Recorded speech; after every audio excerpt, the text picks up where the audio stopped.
يا شيخ بس هاي السلام عليكم.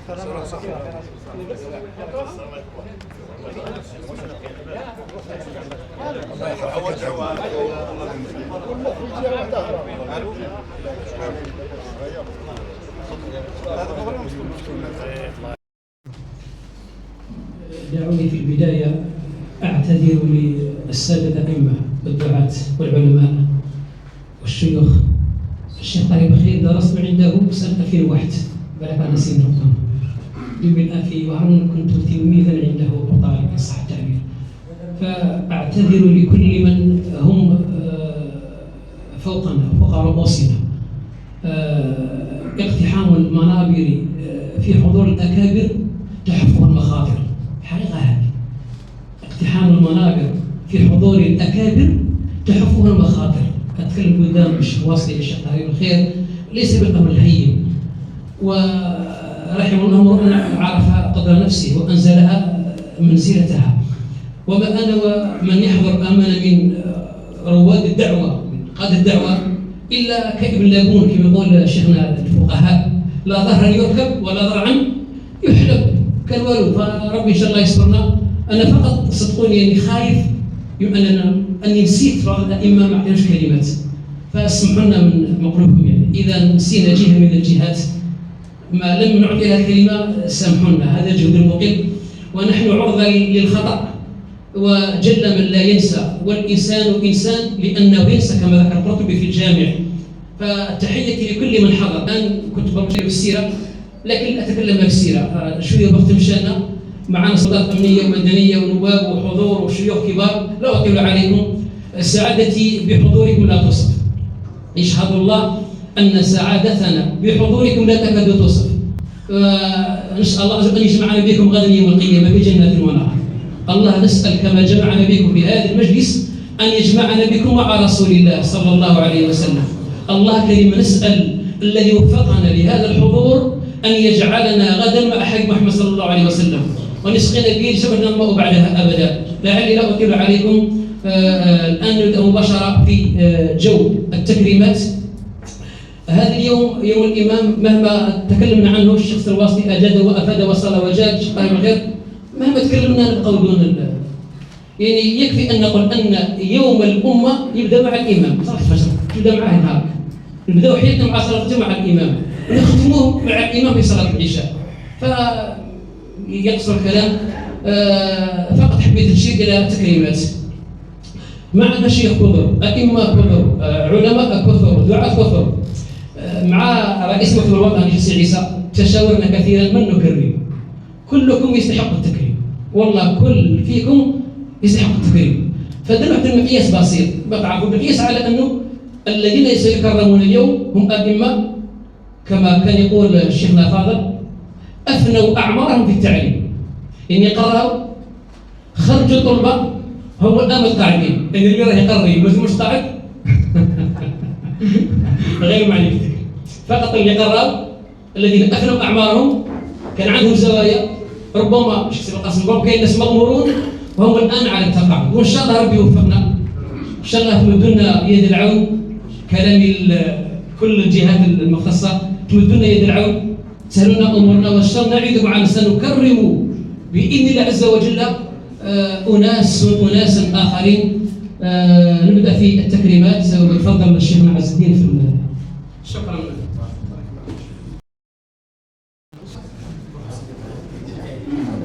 وهذه هدية تتمثل في مرموز وشهادة تكريمية.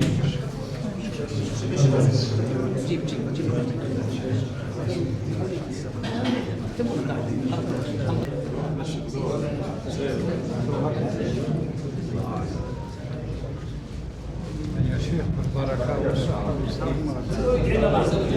بيطول فيها بركة.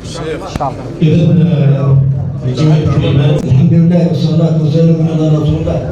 أيها هذه الجماعة الله يبارك فيهم، الله يسر عليهم، الله يجزيهم عنهم، الله يجعلهم شكرا كريم، الله يجعل كل إنسان يخلي يقوم الله. الله يبارك فيكم، الله يجعل محبة خالدة، الله يجعلكم كلكم الأربعة، الله يطيبكم ولا يترككم من الحلال، ولا يسجدكم ولادكم ولا يقضيهم ولا ينكحهم ولا يدير هذه المجمع هي الخيشة اللي راهم نقري البلاد كاع هذه على والرقص والبصر الله يبارك فيهم الله يبارك فيهم الله يبارك فيهم الله يصلح فيهم والله يطيب لنا. على الأقل أنه درس أكثر من 50 سنة، تخرج على يديه مشايخ في عمره، كما نسأل الله سبحانه وتعالى لجميع مشايخ الزوايا الذين كرسوا حياتهم في التعليم، وإن شاء الله هذه بداية فقط، سنكرمهم جميعا في كل مناسبة، سنبدأ بكبارنا، سنبدأ بمشايخنا، فإن قافلة التكريم قد بدأت. إذن إن شاء الله ولما لا ستكون يعني هدايا. والشيخ الفاضل هنا في القاعة أئمة كثر تخرجوا على يديه، والآن فهذا التكريم هو إلا تكريم الرمز سيد الشيخ، فجزاك الله عنا ألف خير. ونحن بارك الله فيكم جميعا وجزا الله خيرا كل من. الشيخ سيف القاسم الرفاقة تاعو ايدي يعني دبر راسك.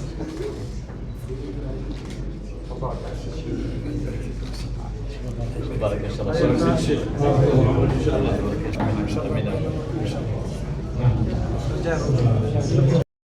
ودار الشباب الشكر الجزيل لهذه الدار المباركة للأخت الفاضلة التي فتحت لنا الأبواب ورحبت بنا، ونسأل الله سبحانه وتعالى. لله رب العالمين وبه نستعين ولا حول ولا قوة إلا بالله العلي العظيم. أيها الإخوة الحضور كل باسمه واسمه مع اختلاف الألقاب والرتب، السلام عليكم ورحمة الله تعالى وبركاته. في الحقيقة كلمتي بعد كلمة المشايخ الذين سبقونا تعتبر كمن أكل العسل ثم أتبعه بالبصر، ولكن لما طلب مني الكلمة في هذه المناسبة الطيبة في هاتين المناسبتين، مناسبة المولد النبوي الشريف ومناسبة اليوم الوطني للإمام، إننا نعيش في هذا الشهر الكريم، شهر ربيع الأول الذي أشرق فيه النور وبزغ فيه الفجر، وولد رسول الأعظم محمد صلى الله عليه وسلم. إنه رسول الله الرحمة المهداة والنعمة المزداة، كما قال الله جل في علاه: لقد من الله على المؤمنين إذ بعث فيهم رسولا من أنفسهم يتلو عليهم آياته ويزكيهم ويعلمهم الكتاب والحكمة وإن كانوا من قبل لفي ضلال مبين. إنه رسول الله صلى الله عليه وسلم الذي زكى الله به نفوس المؤمنين وطهر به قلوب المسلمين وجعله رحمة للعالمين وحجة على الخلائق أجمعين.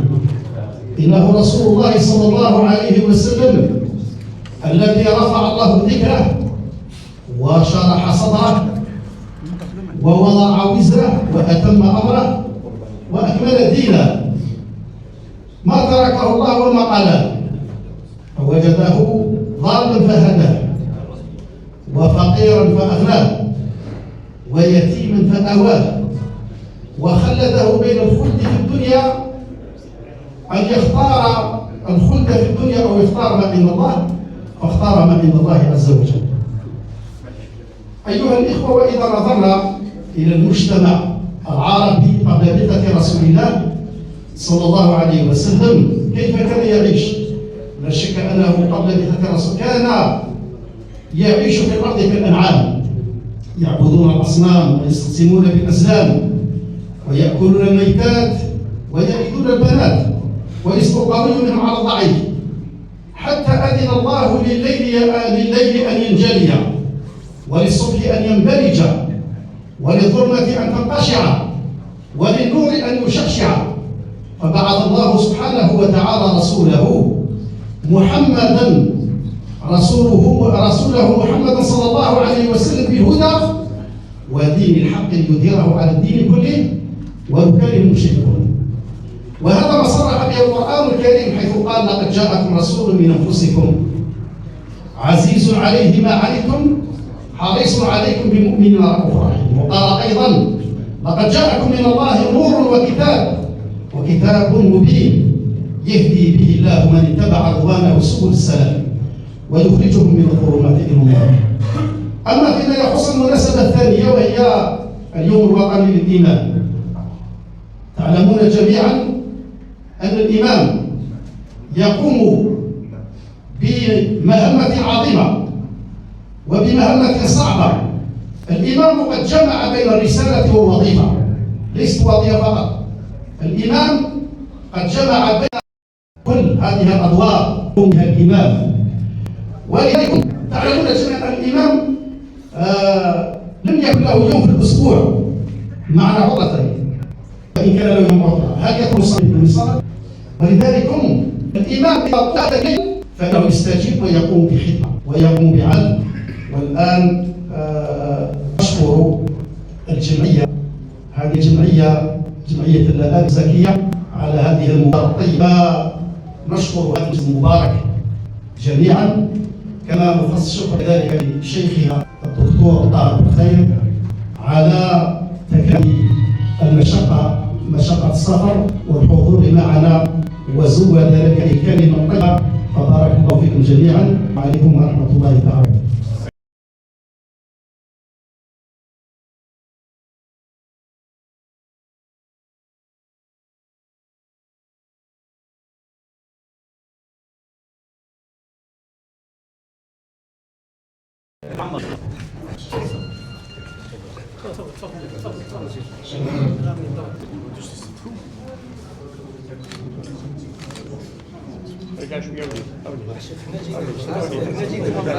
أروح منه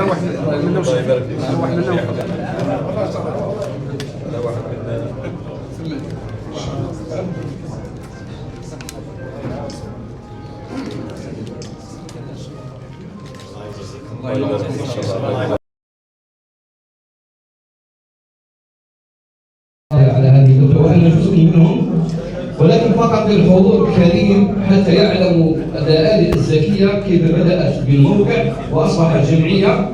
هذا شيء ظاهر، ولكن الخطير الذي لا تعرفونه أنه في سنة واحدة ورد عليها أكثر من 36,000 فتوى. راها مدونة وموجودة في الموقع تاعها 36,000 فتوى، يعني يوميا ينزل عليها من الفتاوى على مستوى الوطن خارج الوطن. جينا الأسئلة سيد عيسى على بالك، جينا أسئلة من تونس، جينا أسئلة من ليبيا، جينا أسئلة من المغرب، جينا من لبنان، من العراق، أسئلة تجي للآلة الزكية بالمجلس العلمي تاعها. فنعتبر أن هذه الجمعية لها صوت من أصوات الجزائر، وهي ليست ضارة لا للشؤون الدينية ولا لغيرها، وإنما هي رافد من روافدها وبنت من أبنائها تدعمها وتسهم في نشر الوعي وتصحيح المفاهيم والحفاظ على المرجعية الأصيلة غير المدخولة.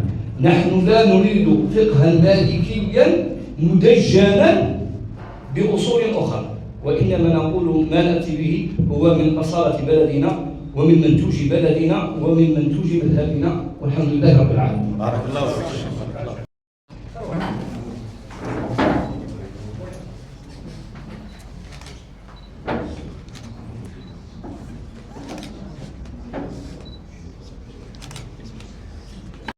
وتعالى يحفظنا في هذا البلد الطيب، يحفظنا من المصائب التي من السماء والخارج من الارض.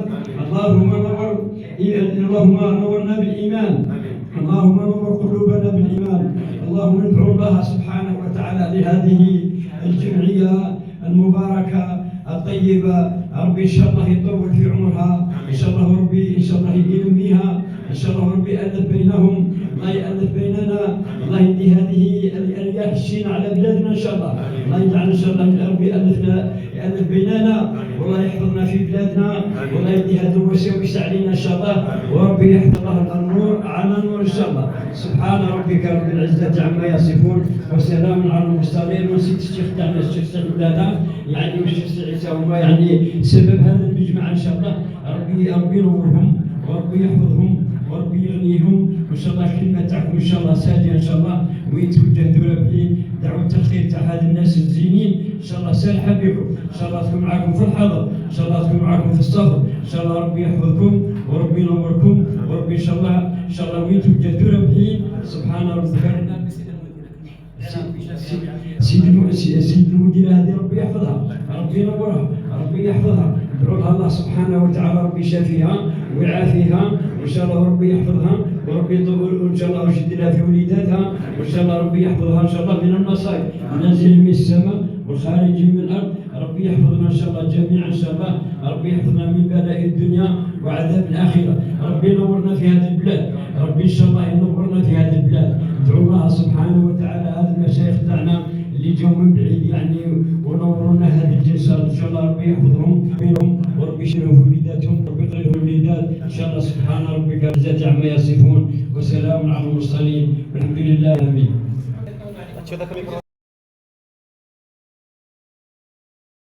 سي عبد الهادي شوال باذن الله تعالى في اسم العائله شوال في زرقاء ان شاء الله يوم الجمعه 20 سبتمبر، فكذلك سنكون في الموعد. مبارك الله فيكم وجزاكم الله خير. وعندنا بعض الاكراميات جزاكم الله خير.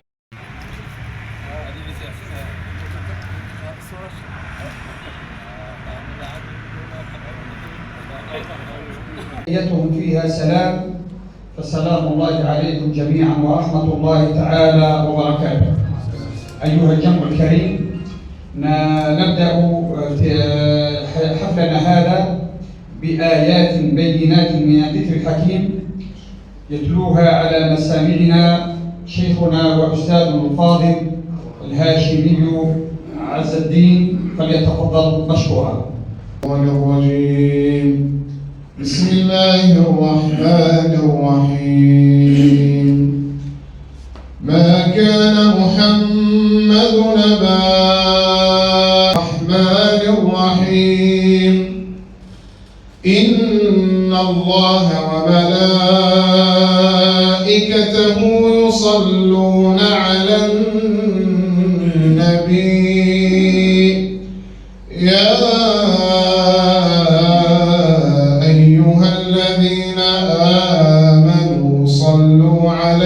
وسلموا تسليما. صدق الله العظيم. عبده ورسوله وصفيه وخليله، حجته على عباده وأمينه على وحيه، الرحمة المهداة والنعمة المزداة والسراج المنير، صلى الله عليه وعلى آله وصحبه قدر ما صلى عليه المصلون وقدر ما غفل عن الصلاة عليه الغافلون. باسم جمعية الآلة الزكية الوطنية، المكتب الولائي لولاية شلف، وبالتنسيق مع دار الشباب الشهيد الخديم معمر بأولاد فارس، نرحب بكل الحضور متمثلين في السيد رئيس المجلس الشعبي البلدي أستاذ الفاضل، السيد رئيس مجلس الشعب البلدي بالشرقية سابقا، مصالح الأمن، الحماية المدنية، التكوين المهني، الشؤون الدينية، إن شاء الله ما نسيناش هيئة من الهيئات الكشافة الإسلامية، أعيان الولاية والبلدية، كل باسمه ورسمه. قالوا جلسنا، هذا روح النسائي، قالوا جلسنا نحمد الله ونشكره على ما من به علينا بك. فالنبي قال الله ما أجلسكم إلا ذلك. بعدين صح في دعاء الشيء هذا؟ قالوا نعم. قال أما إني لم أستحق تهمة لكم، ولكن الله عز وجل يباهي بكم الملائكة. مجلس جلسوا لذكر الله وحمده على ما من به من نعمة الإسلام يباهي به الله عز وجل الملائكة. وجددوا ترحابي بكم جميعا، مرحبا مرحبا مرحبا بكم جميعا. السلام عليكم.